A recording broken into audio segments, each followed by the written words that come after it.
Exercise number 1.2 class 9 maths. Find the transpose of each of the following matrices. हमने क्या करना है, transpose find करना है। क्वेश्चन नंबर 1 हमारे पास है transpose matrix P is equal to 1 and 2, 1 and 2 और 3 1। ये हमारे पास क्या है, एक मैट्रिक्स है। क्वेश्चन हमें ये कहता है कि आप क्या करें, इसका ट्रांसपोज लिख के। तो ट्रांसपोज ऑफ दिस मैट्रिक्स क्या होगा, P होगा हमारे पास सिंबल, ऊपर हम क्या लिखेंगे, T। ट्रांसपोज के लिए हम क्या करेंगे, ऊपर लिखेंगे T और ये हमारे पास बन जाएगा। इस रो को हम कॉलम में चेंज करेंगे तो ये बन जाएगा 1 and 2। ये हमारे पास क्या है, रो। और ये रो हमारे पास बन जाएगा दूसरा कॉलम, ये हो जाएगा 3 and 1। सो आंसर हमारे पास आ गया 1 3 and 2 1। What is the transpose, जो पहले हमारे पास मैट्रिक्स है उसमें जो रोज और रोज है उसको हम क्या करेंगे, चेंज करेंगे कॉलम में। हमारे पास ये रो बन गया ए कॉलम और ये रो बन गया ये कॉलम, तो ये हमारे पास ट्रांसपोज बन गया अब दिस मैट्रिक्स। इस तरह हमारे पास suppose second part, third, fourth part हमारे पास है। सेकंड और थर्ड पार्ट आसान है, जो मुश्किल है वो आप मुझे नीचे कमेंट में बता दें, मैं आपको सॉल्व करके दे दूंगा। फोर्थ पार्ट हमारे पास है, फोर्थ मैट्रिक्स हमारे पास है S is equal to -5 1 -2 1 and 4 4, -2 1 and 4 4, -2 1 and 4 4। हमें कहता है क्या क्वेश्चन कि आप इसका ट्रांसपोज फाइंड करें, क्या आप क्या करें, इसका ट्रांसपोज फाइंड करें। तो सोल्यूशन ऑफ दिस क्वेश्चन क्या होगा, S transpose is equal to, ये हमारे पास क्या है, एक रो, तो -5, इसे हम क्या करेंगे, कॉलम बनाएंगे, तो ये रो हमारे पास होगा -5 and 1, एक कॉलम ये बन गया। इस तरह -2 और 1 को हम कॉलम में कन्वर्ट करेंगे तो ये हो जाएगा -2 and 1, ठीक है। और 4 and 4 थर्ड रो हमारे पास तीसरा कॉलम बनेगा। तो आंसर हमारे पास क्या गया, ट्रांसपोज हमें किसे कहते हैं, जो हमारे पास मैट्रिक्स होता है उसको हम, जिसमें जो रोज है उसको हम क्या करें, उसके कॉलम बनाएं, उसको कॉलम में कन्वर्ट करें, तो ये हमारे पास interchange of rows and column को हम क्या कहते हैं, ट्रांसपोज ऑफ मैट्रिक्स। इसका ट्रांसपोज हमने किस तरह फाइंड किया, इस रो को इस कॉलम में कन्वर्ट कर दिया, इस रो को इस कॉलम में और इस रो को ये कॉलम, तो ये हमारे पास ट्रांसपोज आ गया। ट्रांसपोज इजी है, ठीक है, ट्रांसपोज में कुछ मुश्किल नहीं है। और अगर इस पार्ट क्वेश्चन नंबर 1 में अगर और क्वेश्चन आपके पास जो मुश्किल है वो है तो आप मुझे नीचे कमेंट में बता दें, मैं आपको सॉल्व करके दे दूंगा, ठीक है। क्वेश्चन नंबर 2 एक्सरसाइज नंबर 1.2 में ये है कि which of the following matrices are transpose of each other, कि आप फाइंड करें कि इनमें से कौन से दो मैट्रिक्स आपस में ट्रांसपोज है एक दूसरे के। तो आप अगर क्वेश्चन नंबर 1 जो पार्ट 1 हमारे पास है उसको अगर हम सॉल्व करें ए और इसका ट्रांसपोज ले, तो ट्रांसपोज हम किस तरह लेंगे, जो हमारे पास रो है मैट्रिक्स में उससे हम क्या बनाएंगे, कॉलम। तो ये हमारे पास रो क्या है, A1 और A2, इससे हमारे पास कॉलम बन जाएगा A1 एंड A2, और दूसरा रो जो है इससे दूसरा कॉलम बनेगा B1 और B2। तो अगर आप इस A ट्रांसपोज को देख लें और जो हमारे पास B है वो हमारे पास क्या है, A1 B1 और A2 B2। तो एक पार्ट 1 और एंड पार्ट 2 हमारे पास क्या है, ट्रांसपोज ऑफ ईच अदर, क्योंकि ये हमारे पास दोनों क्या है, सेम। ये भी A1 B1 जिसका अगर हमने ट्रांसपोज किया तो A1 B1 A2 B2 और ये A1 B1 A2 B2, तो एक पार्ट और दूसरा पार्ट हमारे पास क्या है, ट्रांसपोज ऑफ ईच अदर है, ठीक है। इस तरह अगर हम C का ट्रांसपोज लें तो C ट्रांसपोज हमारे पास क्या बनेगा, इससे हमारे पास क्या बनेगा, इस रो से कॉलम, तो ये बन जाएगा -3 1 और -7 एक कॉलम, और ये दूसरा रो तो इससे दूसरा कॉलम बनेगा 4 2 into 7। अगर आप C ट्रांसपोज को देखें और D को, तो ये हो जाएगा -3 4 1 2 -1, ये -1 है, ठीक है। ये क्या है,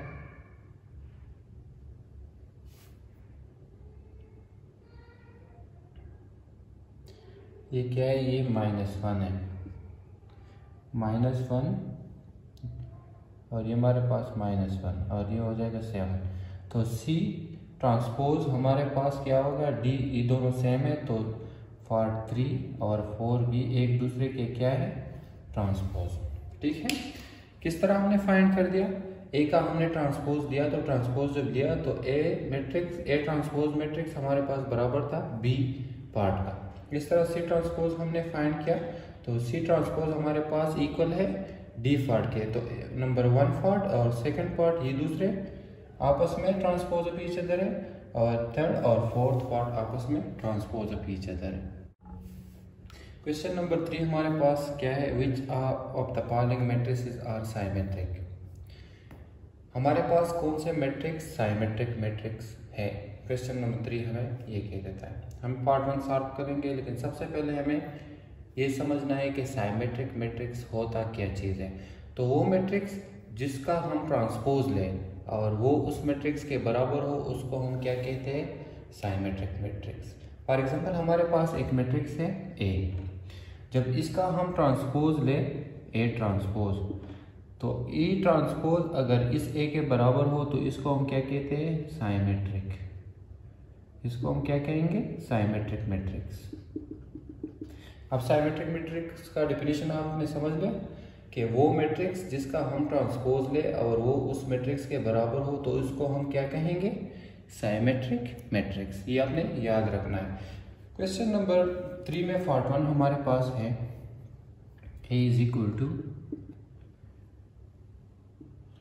5 -7 -1 एंड 5। हमें क्वेश्चन क्या बताता है कि आपने फाइंड करना है कि ये मैट्रिक्स साइमेट्रिक है कि नहीं। तो आपने क्या करना है, आपने इसका ट्रांसपोज लेना है। ठीक है, ट्रांसपोज इसका हमारे पास क्या होगा, ए ट्रांसपोज। अब हमारे पास ट्रांसपोज क्या चीज़ है, तो ट्रांसपोज हमारे पास जो रो है उससे आप कॉलम बनाओगे, तो ये हो जाएगा -7, और ये हमारे पास दूसरा रो है तो ये हो जाएगा -1 × 5। अब आपने देखना है कि जो आपने ट्रांसपोज लिया है ये उस मैट्रिक्स के बराबर है कि नहीं। अगर बराबर नहीं है तो हमारे पास क्या है, ये मैट्रिक्स साइमेट्रिक नहीं है, क्योंकि इसको अगर आप देख लें 5 -7 -1 एंड 5 -1 -7 5, तो A which is not equal to A transpose और नॉट साइमेट्रिक। मतलब क्या है, जब इक्वल नहीं है तो साइमेट्रिक नहीं, जब इक्वल नहीं है तो साइमेट्रिक नहीं है। इस तरह फॉर 2 भी आसान है, फॉर 2 भी सॉल्व कर देते हैं। चले, फॉर 2 हमारे पास है b is equal to -1 2 and 2 3। अब हमने क्या करना है, इसका ट्रांसपोज लेना है। ट्रांसपोज लेके हमने ये बताना है कि ये साइमेट्रिक है कि नहीं। Transpose B transpose is equal to, transpose किस तरह लोगे, रो को कॉलम में कन्वर्ट करोगे, तो ये हो जाएगा -1 एंड 2, ये रो है ना, और इस तरह 2 और 3 ये दूसरा रो से कॉलम बन गया। अब आपने इस मैट्रिक्स को ट्रांसपोज वाले और इसको देखना है, तो ये देखें -1 2 -1 2 2 एंड 3 2 एंड 3 दोनों आपस में क्या है, B matrix and B transpose matrix आपस में बराबर है, इसलिए इसको हम क्या कहेंगे, symmetric matrix. It is a symmetric because both matrix are equal, both matrix are equal. इस तरह थर्ड पार्ट भी आसान है, सिंपल आपने क्या करना है, ट्रांसपोज लेना है और फिर आपस में आपने देखना है कि इक्वल हो कि नहीं। जब इक्वल हो तो आपने बताना है कि साइमेट्रिक, जब इक्वल नहीं हो तो हमारे पास क्या है, नॉट अ साइमेट्रिक। पार्ट 4 हम सॉल्व करेंगे। पार्ट 4 हमारे पास क्या है, पार्ट 4 हमारे पास बराबर है d इज इक्वल टू 1 2 3 4 5 6। आपने क्या करना है, साइमेट्रिक फाइंड करने के लिए आपने सोल्यूशन लिखना है और d का ट्रांसपोज लेना है। ट्रांसपोज का क्या मतलब कि जो रो है उससे आप क्या बनाओगे, कॉलम। तो 1 2 3 एक कॉलम, 4 5 6 सेकंड रो है तो इससे सेकंड कॉलम बन गया। अब आपस में आपने इन दोनों को देखना है। अब हमारे पास इतने, इधर क्या है 1 2 3, इधर क्या है 1 4, तो ये आपस में क्या है, बराबर नहीं है। D and D transpose which is not symmetric. सही है। आपने सिंपल ये बताना है कि हमारे पास साइमेट्रिक नहीं है। क्यों नहीं है? क्योंकि जो ट्रांसपोज हमने दिया है वो डी के बराबर नहीं है। ठीक है, तो सिंपल आंसर। साइमेट्रिक का डिफिनीशन क्या होगा, एक ऐसा मैट्रिक्स जिसका आप ट्रांसपोज ले और वो दोबारा उस मैट्रिक्स के बराबर हो, तो उसको हम क्या कहेंगे, साइमेट्रिक मैट्रिक्स।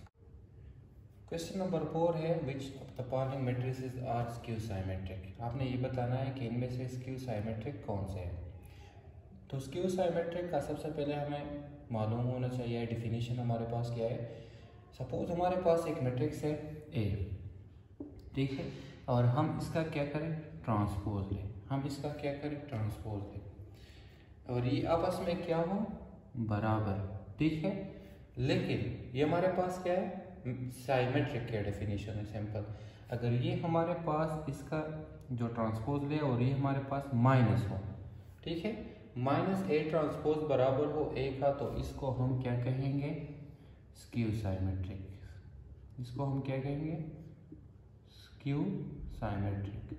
साइमेट्रिक और स्क्यू साइमेट्रिक में फ़र्क क्या है कि इसमें माइनस है और इसमें माइनस, साइमेट्रिक में माइनस नहीं होता, उसमें जो ट्रांसपोज होता है वो सिंपल ए के बराबर होता है। स्क्यू साइमेट्रिक्स में क्या होता है कि हमारे पास जो ट्रांसपोज होता है वो माइनस होता है और वो ए के बराबर होते हैं, तो इसको हम क्या कहते हैं, स्क्यू साइमेट्रिक। इस पर क्वेश्चन कर देते तो समझ आ जाएगी। पार्ट 1 हमारे पास है ए इज इक्वल टू 0 4 -4 0। इसका सोल्यूशन हमारे पास क्या होगा, ए ट्रांसपोज। तो ट्रांसपोज हमारे पास क्या होता है, इस रो से हम क्या करेंगे, कॉलम, तो ये हो जाएगा 0 4, और ये सेकंड रो से हमारे पास सेकंड कॉलम, तो -4 एंड 0।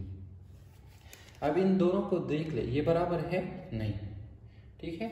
अगर हम इनसे क्या करें, माइनस हम इधर भी मल्टीप्लाई करें, ठीक है, और इसके इस मैट्रिक्स के अंदर इस मैट्रिक्स को भी मल्टीप्लाई कर, तो जब मैट्रिक्स के साथ हम माइनस मल्टीप्लाई करेंगे तो ये हर एक एलिमेंट से क्या होगा, मल्टीप्लाई। तो 0 मल्टीप्लाई भी इक्वल 0 के साथ भी मल्टीप्लाई होगा, तो 0 मल्टीप्लाई होगा, तो इसके साथ कोई असर नहीं पड़ता।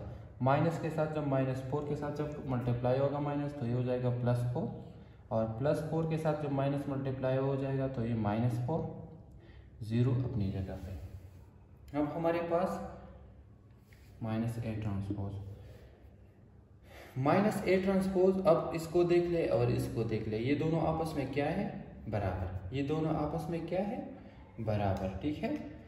तो a इंटू -a ट्रांसपोज आपस में बराबर है, और इसको हम क्या कहते हैं, स्क्यू साइमेट्रिक। समझ ले स्क्यू साइमेट्रिक को दोबारा। स्क्यू साइमेट्रिक कौन से साइमेट्रिक होते हैं, जब हमारे एक मैट्रिक्स होता है और इसका हम ट्रांसपोज ले, और ट्रांसपोज जब ले उसके माइनस ट्रांसपोज के उस मैट्रिक्स बराबर हो, तो इसको हम क्या कहते हैं, स्क्यू साइमेट्रिक। हमारे पास क्वेश्चन में था a इज इक्वल टू 0 4 -4 0। इसका हमने ट्रांसपोज लिया और इस माइनस को हमने मल्टीप्लाई कर दिया इसके साथ भी और इस मैट्रिक्स के साथ भी। जब आप मैट्रिक्स के साथ मल्टीप्लाई करोगे माइनस, तो मैट्रिक्स के अंदर जितने एलिमेंट हैं उन सारों के साथ आपने क्या करना है, मल्टीप्लाई करना है। 0 के साथ माइनस मल्टीप्लाई करें तो कुछ असर नहीं पड़ता, 0 अपनी जगह पे रहता है। -4 के साथ हमने मल्टीप्लाई किया तो +4, और +4 के साथ माइनस मल्टीप्लाई किया तो -4, और 0 अपनी जगह। तो ए हमारे पास बराबर हो गया -a ट्रांसपोज के, तो इसको हम क्या कहते हैं, स्क्यू साइमेट्रिक। इसको हम क्या कहते हैं, स्क्यू साइमेट्रिक। इस तरह पार्ट बी आसान है, सैंपल इस तरह का है, वो भी हमारे पास क्या है, वो भी हमारे पास स्क्यू साइमेट्रिक है। सी हमारे पास, सी को सॉल्व कर देते हैं, ठीक है। सी पार्ट हमारे पास है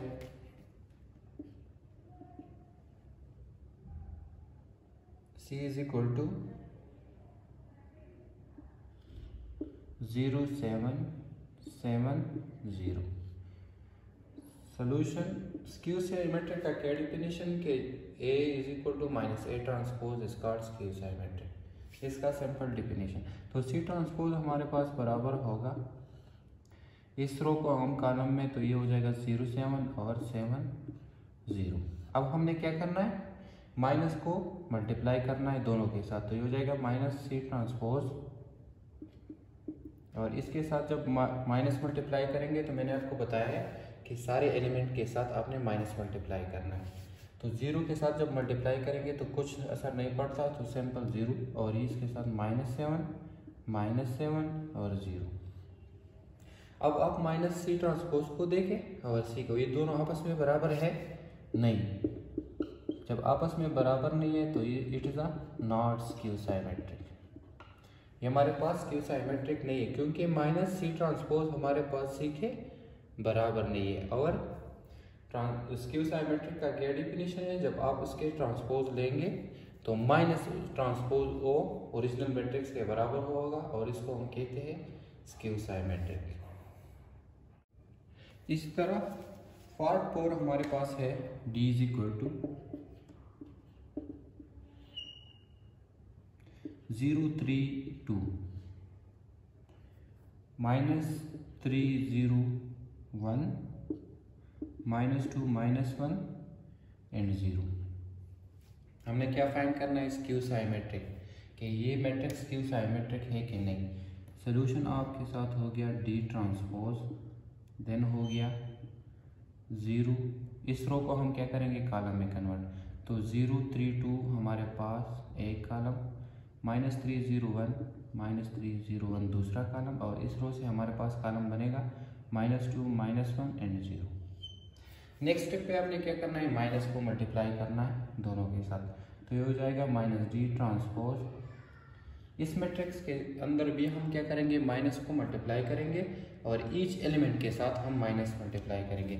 0 के साथ मल्टीप्लाई करें तो कुछ असर नहीं पड़ता, 0 अपनी जगह पे रहता है। -3 के साथ जब माइनस मल्टीप्लाई हो जाएगा तो +3, -2 के साथ मल्टीप्लाई हो जाएगा तो +2, ठीक, +3 के साथ मल्टीप्लाई हो जाएगा तो -3, 0 अपनी जगह पे, -1 के साथ +1, क्योंकि माइनस मल्टीप्लाई माइनस प्लस, +2 के साथ माइनस मल्टीप्लाई तो -2, +1 के साथ -1 और 0 अपनी जगह। अब आपने इस मैट्रिक्स को देखना है और इस ओरिजिनल मैट्रिक्स को देखना है।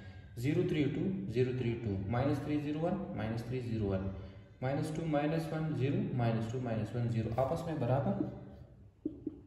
में बराबर है ना, ठीक है। तो इसको हम क्या कहते हैं, स्क्यू साइमेट्रिक। इसको हम क्या कहते हैं, स्क्यू साइमेट्रिक, क्योंकि -D ट्रांसपोज बराबर है D के, तो इसलिए इसको हम क्या कहते हैं, स्क्यू साइमेट्रिक।